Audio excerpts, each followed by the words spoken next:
Tower sits at the highest point of the original 5,000 acres in Nazareth. The original structure was a pavilion called the Summer House, built in 1867 by John Jordan Jr. He later donated $200 to the Moravian Historical Society to replace the pavilion with the present-day tower, which was completed in 1916. The Indian Tower is commonly thought to have been used as a lookout for hostile Indians. In actuality, the Indians had been removed from Pennsylvania long before the tower was built, and it received its name because of the Indian graveyard it overlooks. This tower has been used for many purposes over the years, as a civil defense lookout in World War II, as a repeater station for emergency services, and always to rest and reflect. There are several structures on this site, 2 towers. This is the tower where you can actually climb up and overlook things. And there's another like sort of pavilion and another monument, so I'm not really sure. I read several things that one of them is actually a memorial to veterans. There is a graveyard here which we'll talk about, and we'll also read that sign. It was a Moravian Cemetery with only 4 Native Americans buried there, so whether there's actually a Native American burial ground there on the site or not, I'm really not sure. But I do want to say thank you to Cheryl and her son Chris from Sun Plus One. Great YouTube channel. Cheryl went out and took her time to take all these pictures for this entire video. So thank you, Cheryl, and thank you, Chris. Sun Plus One. I will put their YouTube channel page in the comments, so please check them out, subscribe, like their videos. Really good stuff. Like, Cheryl's very knowledgeable. They have great rapport. It is really fun to watch their videos. Thanks, everybody.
The rose's significance to Nazareth dates back to when Letitia Penn Aubrey was given 5,000 acres of land by her father, William Penn. The only payment necessary for the land was 1 rose to be delivered to her father on the 24th day of June every year. The original 5,000 acres included the borough of Nazareth and Upper Nazareth Township, and became known as the barony of the rose. This is one of those practices, especially from German culture, from the Palatinate region, where someone of wealth, of means, would donate land, usually for a church, and they would have 1 red rose or a white rose would be given annually every year on a certain date to the family. From thereafter, we've talked about that with Tulpehocken Reformed Church. That was also done with Tabor Reformed Church in Lebanon, and there's many others that have this same process. So it's just sort of a common thing that was done back then, as a sign of respect and thanks and gratefulness to the family that donated the original property. In this case, and this property here where the Indian Tower and the Moravian graveyard are located was part of that original 5,000 acres that was given by William Penn to his daughter. I would also say it's of note that Nazareth was actually founded by Moravian missionaries who I believe were from a failed mission down in Georgia, and they came specifically up to Nazareth region to have a ministry to the Native Americans, which is, many other towns we'll talk about in the future, like Mannheim, or actually I should say Lidditz, were Moravian missions, a lot of times created by Count Zinzendorf, which we talked about. This was another gentleman that was a Moravian missionary, and they just sort of, this is what they did back then. And the Moravian Cemetery, I'll note as well, the reason you won't see stones here, the reason they have that, which we'll talk about that in the next plaque, everybody was equal in death for the Moravians, so they all had the same flat stone. And when you had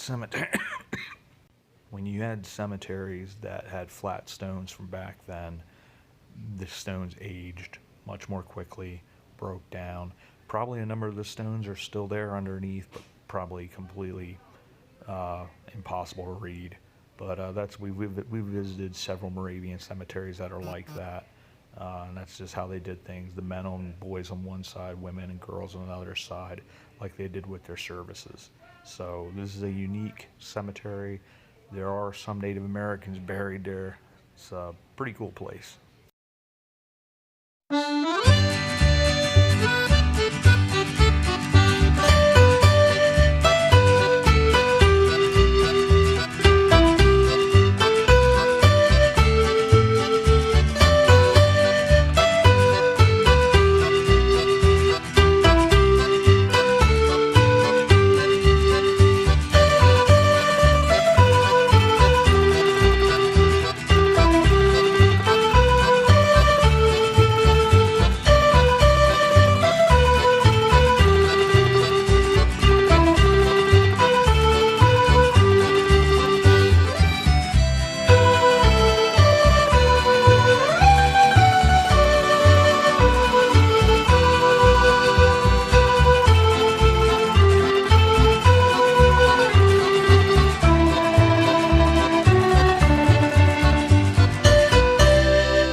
This is the site of Nazareth's first Moravian graveyard called God's Acre, in use from 1744 to 1762.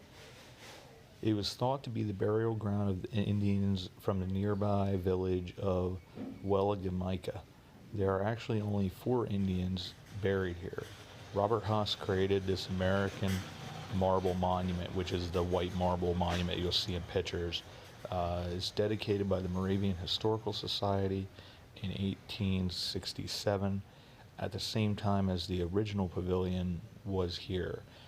This monument is inscribed with the names of 67 Moravians, including the 4 Indians who are buried here. So this isn't actually a Native American cemetery, as the sources say. There's only 4 Native Americans buried here, which, who knows, maybe lost to history that there's more buried there, but from what's known and from the records that are there are only 4 buried here from that local village.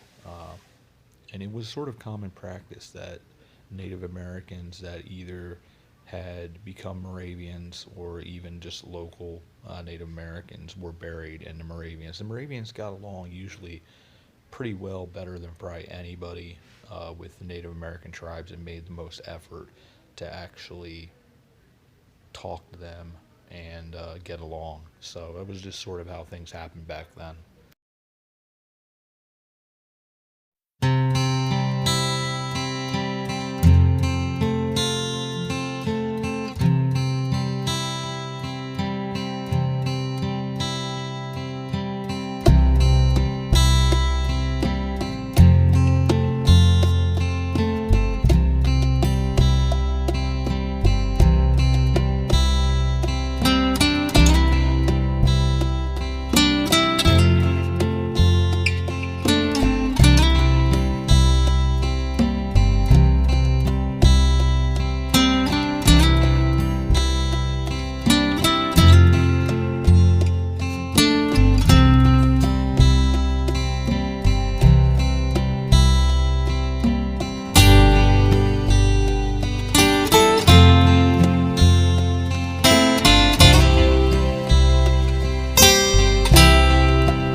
So in closing, I just want to mention, I had said about there being a pavilion and a tower. There is only a tower. I just sort of got confused by the pictures, being that I'm not actually at the site. But once again, this is a really neat place in Nazareth, Pennsylvania, well worth visiting. And once again, I want to say thank you to Cheryl and Chris from Sun Plus One for their efforts in regard to getting the pictures for this video. And as always, I want to say thank you for coming along on this journey, and we will see you all about town.